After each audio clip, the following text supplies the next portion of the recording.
গণমাধ্যম কর্মী সাংবাদিক তারাই কিন্তু বিগত সময়ে তারেক রহমানকে খাম্বা তারেক আরো কত কিছু মানে ইত্যাদি বলে তাকে মানে বাংলাদেশের 1 নম্বর ভিলেন বানিয়েছিল তারাই, অথচ আজকেই তারা কিন্তু তাকে বাংলাদেশের 1 নম্বর হিরো বানিয়ে দিচ্ছে। আমাদের দলের সাবেক সাধারণ সম্পাদক সে কিন্তু অলরেডি আমাদের দল থেকে পদত্যাগ করে বিএনপিতে যোগ দিয়েছে। তো সুতরাং এই মুহূর্তে সে কিন্তু আমার দলের কেউ না, সে বিএনপির। সুতরাং সে যে দলে যোগ দিয়েছে, সুতরাং সে দলের প্রধান নেতার তোষামদি করবে, তাকে কিভাবে আরো মানে ধরেন যে তার গুণগান গাওয়া যায় বা এটা তো তার জন্য স্বাভাবিক সেই জায়গা থেকে, এই জন্য হয়তো সে এই কথাটি বলেছে। তবে আমরা বা এটা আমার কথা নয়, শুধু এদেশের গণমানুষ জানে, ইভেন বিএনপির ভারপ্রাপ্ত চেয়ারম্যান জনাব তারেক রহমান সে নিজেও বলেছে যে এই গণ আন্দোলনটা হয়েছে দেশের ছাত্র জনতার নেতৃত্বে। যখন বিএনপির ভারপ্রাপ্ত চেয়ারম্যান তারেক রহমান সাহেবকে তার দলের নেতারা বলতেন উনি মাস্টার মাইন্ড, তিনি কিন্তু এটাকে অপোজ করেছেন, বিরোধিতা করেছেন, অ্যাকসেপ্ট করেন নাই, বলেছেন নো আমি মাস্টার মাইন্ড নয়, মাস্টার মাইন্ড হচ্ছে আমার দেশের জনগণ, ছাত্র জনতা।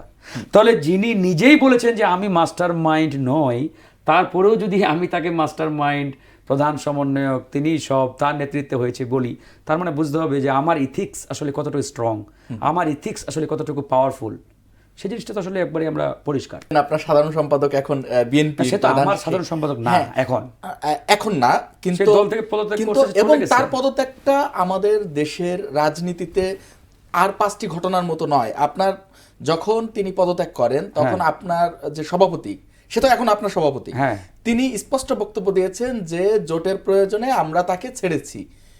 সেটা তো ভিন্ন বিষয়, সে যদি ভবিষ্যতে অর্থাৎ এবং তার পদটি ফাঁকা রাখা হয়েছে। না হ্যাঁ, এখনো ফাঁকা রাখা হয়েছে, কেন ফাঁকা থাকবে? একজনকে ভারপ্রাপ্ত দেওয়া হয়েছে। হ্যাঁ, ভারপ্রাপ্ত দেওয়া হবে। সাধারণ সম্পাদক এখনো পূর্ণ সাধারণ সম্পাদক দেওয়া হয়নি। তো আপনি পূর্ণ এমনি দিতে পারবেন না, এটা তো একটা প্রসিডিউর আছে। আপনি কি চাইলে ধরেন যে একজন পদত্যাগ করলো, সাথে সাথে ওই পদের পূর্ণাঙ্গ আপনি তো ফিল আপ করতে পারবেন না। সেটাই বলছি, এখন ভারপ্রাপ্ত দেওয়া হয়েছে, আগামী কাউন্সিল হবে বা আমাদের যে কেন্দ্রীয় নির্বাহী বোর্ড আছে, পরে আবার সেও ফিরতে পারে। ফিরবে কি ফিরবে না তার বিষয়, আবার দল তাকে গ্রহণ করবে কিনা এটা তো বিষয়।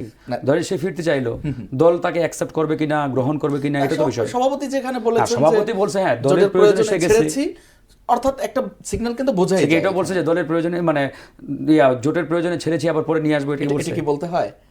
আপনি আজকে স্ট্রংলি বলতে পারবেন আজকে যে না উনি আর কোনোদিন ফিরবে না, আপনি বলতে পারবেন না, এই কনফিডেন্স আপনারও নেই। কথাটা শুনেন, হ্যাঁ, সে দল থেকে পদত্যাগ করে বিএনপিতে যোগ দিয়েছে, নির্বাচন করবে, নির্বাচনে জয়ী হবে না পরাজিত হবে এটা তো আমরা কেউ জানি না।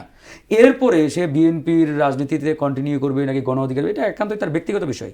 ধরেন যে সে গণ অধিকারে ফিরে আসতে চাইলো, এবং গণ অধিকারে ফিরে আসতে চাইলে যে তাকে গণ অধিকারে অ্যাকসেপ্ট করবে বিষয়টা এমন না। তোষামদি যে রাজনীতি, যে বিষয়টা আপনি বললেন, এটা আসলে বাংলাদেশে একটা মারাত্মক মানে ভাইরাসের মতো ছড়িয়ে পড়েছে। বিশেষ করে বিগত 15-16 বছরে এই রাজনৈতিক ভাইরাসটা এতটাই প্রকট হয়েছে যেটা আসলে বলা বাহুল্য একটা অবস্থার মধ্যে। যেমন ধরেন বিগত সময়ে আপনি ব্যবসায়ীদের কথা বললেন, ব্যবসায়ীদের আমরা দেখেছি বিভিন্ন অনুষ্ঠানে প্রধান তৎকালীন মানে স্বৈর শাসক শেখ হাসিনাকে চিফ গেস্ট বানিয়ে তাকে সামনে রেখে বলতেন, 2-1 ব্যবসায়ী এটাও বলেছেন যে আমরা এহ জীবনেও আপনার সাথে থাকতে চাই, মরার পরেও থাকতে চাই, মানে এরকম বক্তব্য দিয়েছে। তো সুতরাং এই যে তোষামদি, এই যে তৈলমর্দন করার যে একটা ব্যাপক প্রবণতা, এটা তো বন্ধ হয় নাই। আমি তো মাঝে মাঝে বলি যে হাসিনা এই যে এত বড় স্বৈরাচার, এত বড় যে মোনার্ক, যে দানবীয় একটা ফ্যাসিস্ট হয়ে ওঠার পিছনে আমি মনে করি এই তোষামদি অনেকাংশেই দায়ী।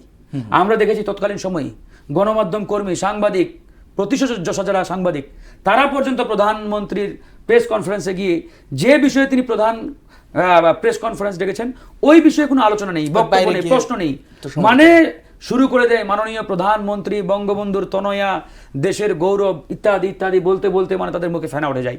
অথচ যে টপিকের উপরে প্রেস কনফারেন্স, সংবাদ সম্মেলন, সে বিষয়ে বক্তব্য নেই। ওরা কিন্তু এখনো আছে, সবাই যে হারিয়ে গেছে, লুকিয়ে মানে পালিয়ে গেছে দেশ থেকে, কিংবা ওই গ্রেপ্তার, তা কিন্তু নয়। যেমনটি বললেন আপনি তারেক রহমান সাহেবকে এখন অনেকেই, অথচ এই গণমাধ্যম কর্মী সাংবাদিক তারাই কিন্তু বিগত সময়ে তারেক রহমানকে খাম্বা তারেক, হ্যাঁ মানে আরো কত কিছু মানে ইত্যাদি বলে তাকে মানে বাংলাদেশের 1 নম্বর ভিলেন বানিয়েছিল তারাই, অথচ আজকেই তারা কিন্তু তাকে বাংলাদেশের 1 নম্বর হিরো বানিয়ে দিচ্ছে। সুতরাং আমি জনাব তারেক রহমানের প্রতি আহ্বান জানাবো এই সকল তোষামদি যারা করে এদের কাছ থেকে দূরে থাকা। তবে আমরা দেখতে পাচ্ছি তারেক রহমান সাহেব যথেষ্ট প্রজ্ঞার সহিত এই বিষয়গুলোকে অ্যাভয়েড করার চেষ্টা করেন। আমি কিছুদিন আগে একটা ভিডিও দেখলাম, উনার দলেরই কয়েকজন নেতা, হ্যাঁ সিনিয়র নেতা, ওনারা ওনাকে পা ছুঁয়ে সালাম করার চেষ্টা করছিলেন, উনি কিন্তু সাথে সাথে পা ওখান থেকে সরিয়ে দিয়েছেন। তার মানে তারেক রহমান সাহেব নিজেও কিন্তু এগুলো অ্যাকসেপ্ট করছেন না বা করার চিন্তাও তার মধ্যে আছে বলে আমি মনে করি না। তবে ওনাকে আরো এই বিষয়ে সতর্ক থাকতে হবে।